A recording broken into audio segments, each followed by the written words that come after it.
Le forum du rétablissement reprend pour cet après-midi. La stigmatisation et la discrimination, défi du rétablissement.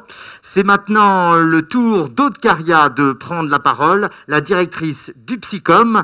Une interview sur Zoom. C'est parti. Aude Caria, c'est à vous. Donc, je me joins à vous virtuellement pour introduire cet après-midi les différents intervenants, intervenantes qui vont prendre la parole.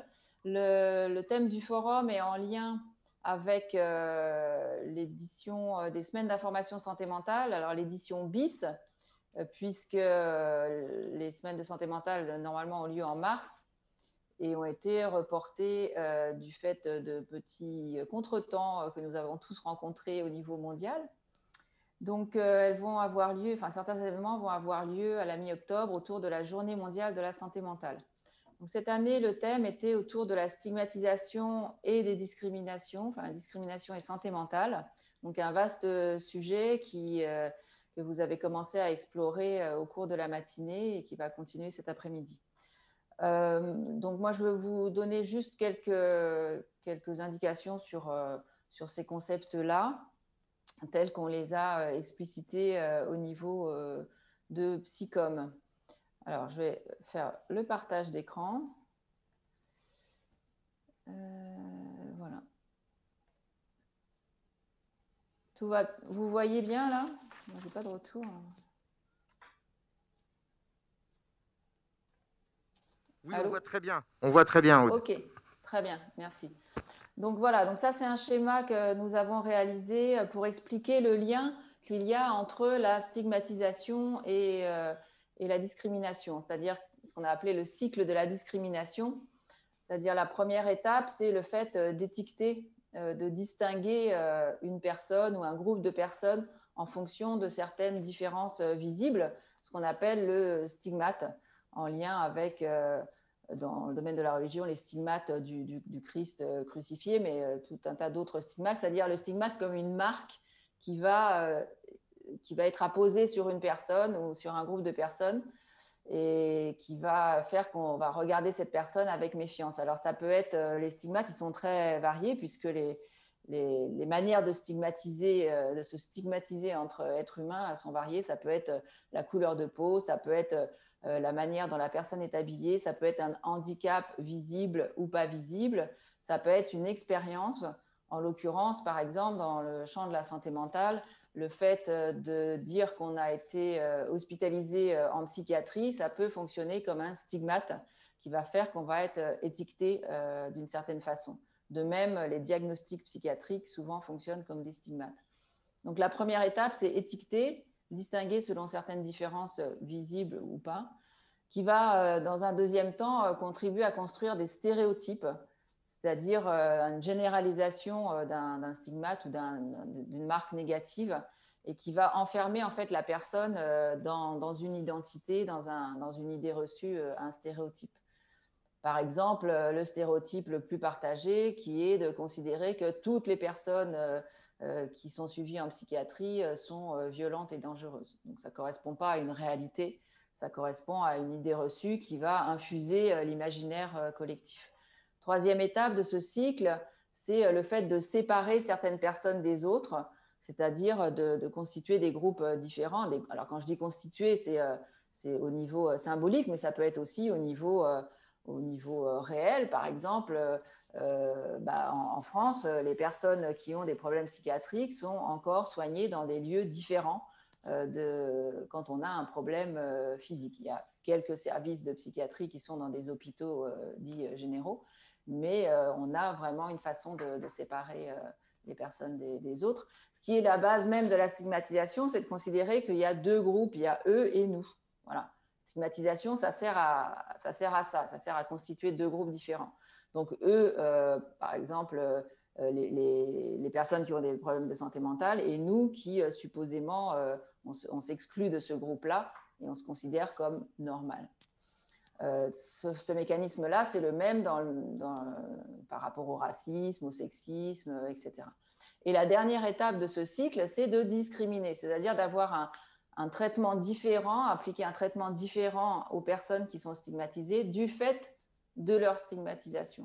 C'est-à-dire, c'est priver d'égalité une personne aux yeux de la loi. Donc en France, on est dans un pays qui protège vis-à-vis de la discrimination, dans le sens où il y a des lois qui définissent précisément, il y a à peu près 26 types de discrimination différentes. Le fait, par exemple, de refuser un emploi à une personne parce qu'elle dit avoir été concernée par un trouble psychique, c'est considéré comme une discrimination au sens de la loi, donc qui peut être l'objet de poursuites, de plaintes, puisque c'est du fait d'un diagnostic psychiatrique qu'on va traiter différemment la personne par rapport à l'accès à l'emploi, donc dans une situation particulière. Donc voilà pour le cycle de la discrimination.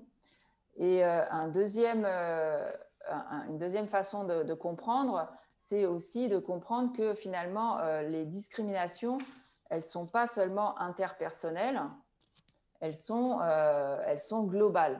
Donc, c'est ce qu'on a illustré avec ce schéma, inspiré de travaux d'une association qui a travaillé sur cette représentation d'un iceberg, pour faire comprendre que finalement, les discriminations, quelles qu'elles soient, elles ont un impact sur la santé mentale. Une discrimination du fait de son genre, de son orientation sexuelle, de sa couleur de peau, de sa manière de s'habiller, de son handicap, de son état de santé, c'est une violence. C'est une violence qui a un impact sur la santé mentale de toutes les personnes qui subissent ce type de violence. Et elle va générer des problèmes de santé mentale, cette discrimination, cette violence, ou elle va aggraver des problèmes, ou elle peut aggraver des problèmes chez les personnes qui ont déjà des difficultés psychiques. Et ces discriminations, en fait, elles sont à différents niveaux. Il y a ce qui est visible, c'est la première partie de l'iceberg, là, ce qui se voit dans les relations interpersonnelles, des remarques sexistes, des blagues discriminantes, etc. Mais elle ne s'arrête pas aux relations interpersonnelles.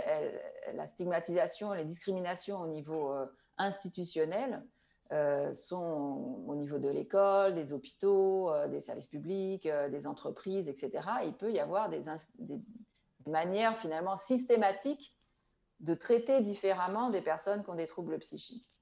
Par exemple, refuser un prêt bancaire à une personne diagnostiquée bipolaire. Ça peut être pas seulement un agent d'une banque qui va prendre ces décisions-là, mais presque une politique institutionnelle de la banque de refuser des prêts à des personnes dont on aurait appris qu'elles ont des problèmes psychiatriques.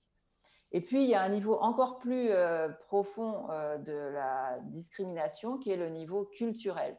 C'est-à-dire, c'est vraiment le socle de base des discriminations, ce qui est souvent inconscient et qui entraîne des discriminations institutionnelles et relationnelles. Donc, les trois niveaux, en fait, sont en perpétuelle interaction. Donc, ça, une société, alors là, on a vécu, par exemple, tout le mouvement autour de ce qui s'appelait Black Lives Matter.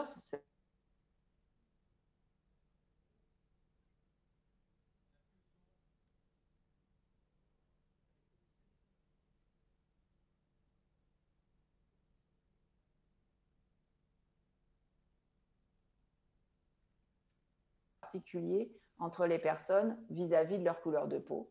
Parce que la France est un pays post-colonial, post-esclavagiste, etc. Et que finalement, on se rend compte qu'il y a dans l'imaginaire collectif une hiérarchisation des personnes qui infiltre complètement toute la société. Et c'est pour ça que c'est difficile aussi de faire changer les choses. Voilà, donc pour conclure, je dirais que c'est important de prendre conscience finalement que la question des discriminations dans le domaine de la santé mentale, c'est vraiment quelque chose de systémique, c'est-à-dire qui concerne l'ensemble de la société, l'ensemble des domaines, et que ça peut changer si tout le monde s'y met, en fait. Donc, c'est ce qu'on va voir dans le courant de l'après-midi, avec différents exemples de personnes qui, justement, essayent d'agir pour faire prendre conscience de ces problèmes. Et puis aussi, dans la deuxième partie d'après-midi, il y a la question de l'autostigmatisation, c'est-à-dire la manière finalement dont, quand on est concerné par des troubles psychiques, quand on est concerné par des stigmatisations et des discriminations, on intègre l'image que nous renvoie la société de nous. Voilà. Et comment on arrive, en fait, la question, c'est comment on arrive à s'émanciper de ces stéréotypes pour pouvoir avoir une vie satisfaisante. Je vous remercie. Merci Aude, merci beaucoup.